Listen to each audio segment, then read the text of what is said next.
अस्सलाम वालेकुम। नौजवान लड़की और मौत का फरिश्ता। एक नौजवान लड़की एक सुपरमार्केट में अपने जिस्म की नुमाइश करते हुए फितना अंगेज अंदाज में जा रही थी। उसके अंदाज में ऐसी खुदनुमाई और खुद सताई थी जैसे दुनिया उसी की वजह से पैदा की गई हो। वहाँ से एक नेक और साले नौजवान गुजर रहा था। उसने इज़राहे हमदर्दी कहा, मेरी बहन, अपनी इस रोश से बाज आ जाओ। अगर इसी हालत में मुल्कुल मौत यानी मौत का फरिश्ता तुम्हारे पास आ पहुंचा तो अल्लाह को क्या जवाब दोगी?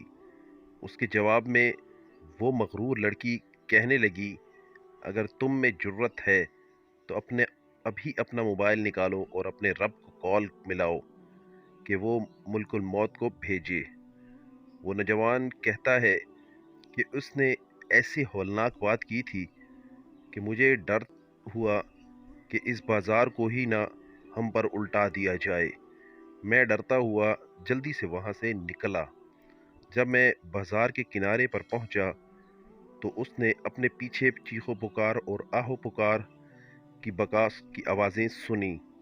मैं वापस मुड़ा तो देखा कि एक जगह लोग इकट्ठे हैं।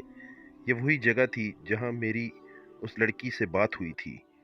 मैं वो मंजर देखकर ठकट गया।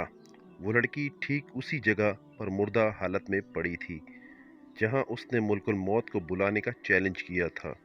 मैं तो उस चैलेंज के बाद फ़ौरन वहां से निकल गया था, लेकिन लड़की उस वक्त मुंह के बल गिरी और दम तोड़ दिया क्योंकि मुल्कुल मौत आ पहुंचा था। क़ारीन, ये वाक़या बिल्कुल सच्चा है और एक अरब मुल्क में पेश आया था।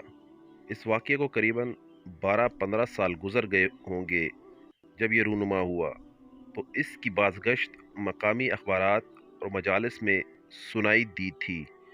और बाज़ औक़ात इंसान तकब्बुर और नौजवानी के नशे में या दौलत और इक़्तिदार की घुमंड में बेहद गलत बातें मुंह से निकाल देता है।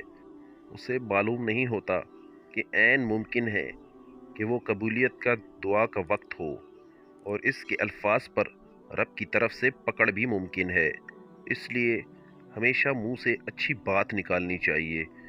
दुआओं की कबूलियत के सुनहरे वाक़यात से माखूज़ है। अस्सलाम।